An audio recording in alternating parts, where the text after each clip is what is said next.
Okay, I'm gonna try to pull this one off now. I wanted to do it this morning, but things got busy and I ran out of time.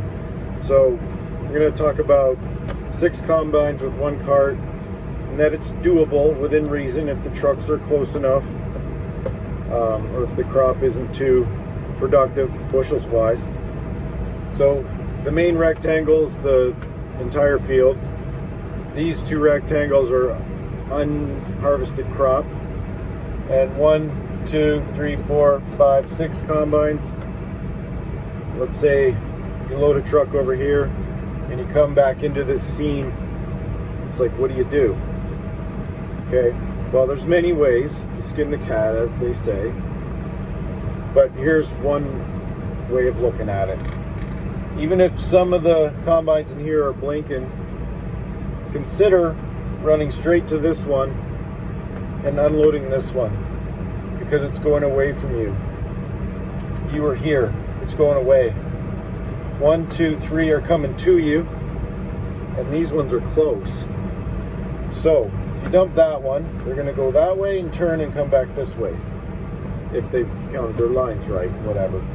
So dump that one, then come in here. If there's no crisis with these 2, come down here and just spin. Dump one, then the next, then the next. They're going that way, while you're keeping your eyes on the 2 leaders. Because ideally, when the leader gets down here, you want to unload them at the very end. The last kernels are trickling out of their combine when they get to the very end. That way you've ensured the best possible ability for them to get back through their next run, because they won't be able to unload. They'll be going through the middle of the crop. So that's the best job that you can do as a grain cart person. If they can't make it through, we'll discuss that in a minute, but you've given them the best opportunity to get through. So, but as you're unloading these ones in here and doing your little pirouette turns, keep your eyes on these ones. If you need to run over and unload 2nd place or 1st place to keep them moving, so be it. But the next thing you have to do is unload the leader at the end before they turn. And while you're doing that, you can keep your eye on last place who made their turn and see where they're at with how full they're getting. Now, if they can't make it through, while you're working in the middle here, keep your eyes on the leader. How full are they getting? Then eventually you can come in here and unload 2nd place so that they can switch with the leader if necessary to get through. If you know that the leader can get through, then once you're done unloading everybody in here, you can come and sit right here like you own the place, wait for the leader to turn and unload them on the go. And this whole thing can happen like a symphony. You know, it really can. It can be like clockwork. You can think of yourself as a sprocket, and they're the chain. You're the sprocket, they're the chain. You're keeping this conveyor belt going. Like, this isn't really rocket science. There's people out there who've had to figure out really complicated things, like let's say soda pop production lines, where bottles have to come in and the ingredients have to come in at the right time and the right rate. The labels have to come in and the caps, and it all has to package at the end. Those are really smart people. But this can be like a human symphony with equipment, and it can be really nice. And, you know, yeah, okay, we don't have to belabor it to the nth degree and be perfect all the time, no, but we can strive for excellence. Why not try to make it like an elegant dance, you know? Like, have you seen the video going around online with the guy with the orange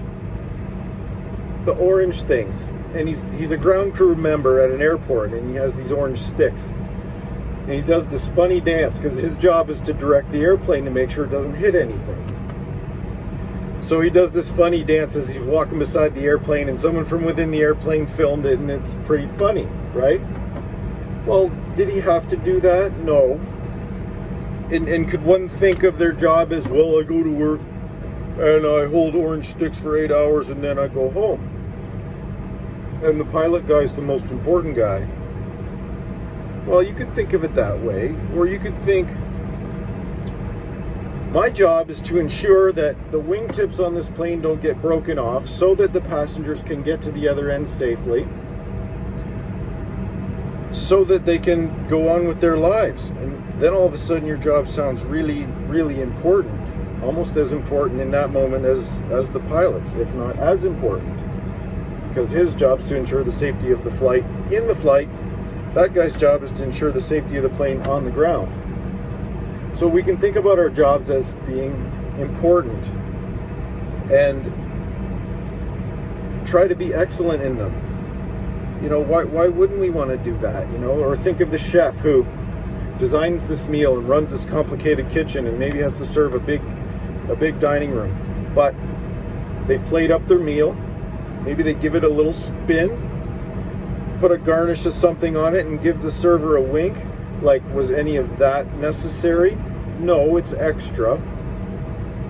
But it demonstrates, like, that chef has reached a level of competency which gives extra bandwidth for little fancy accents like that, which just make life better and more interesting, and these human dynamics.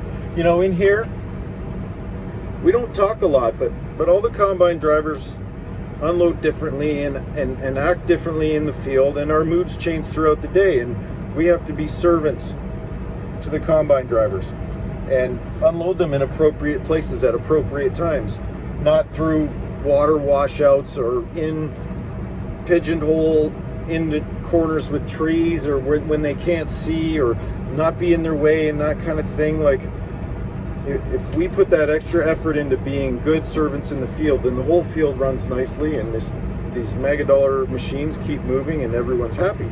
So that's my little rant for today. 6 combines, possible with 1 cart, if the crop isn't too productive and the trucks are close enough.